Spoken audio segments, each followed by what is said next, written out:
Supreme court में SIR मामलों की सुनवाई के दौरान सीजेआई सूर्यकांत ने बेहद सख्त रुख अपनाया।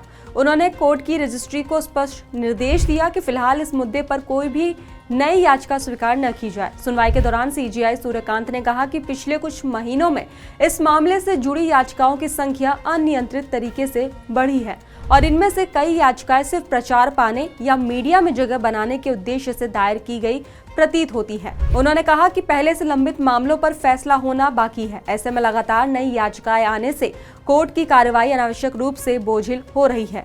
तो वहीं मुख्य न्यायाधीश ने टिप्पणी करते हुए कहा कि रजिस्ट्री को निर्देश दिया जाता है कि अब वह इस मामले पर कोई नई याचिका स्वीकार न करे।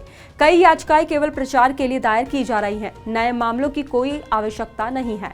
ऐसे में इसी के आगे सीजेआई सूर्यकांत ने यह भी कहा कि अदालत को बार बार ऐसे मामलों पर समय अपना खर्च करना पड़ता है जिनमें न तो कोई नई तथ्यात्मक स्थिति होती है और न ही किसी सार्वजनिक महत्व का प्रश्न। उन्होंने कहा कि न्यायपालिका का समय सीमित है और इसे वास्तव में महत्वपूर्ण मामलों पर खर्च किया जाना चाहिए।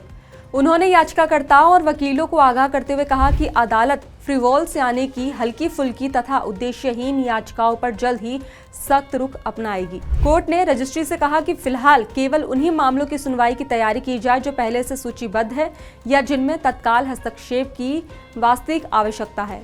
इस दौरान पीठ ने यह भी स्पष्ट किया कि अदालत किसी भी गंभीर या संवैधानिक महत्व के मुद्दे को नजरअंदाज नहीं करेगी, लेकिन बेवजह दोहराई जाने वाली याचिकाएं स्वीकार नहीं की जाएंगी।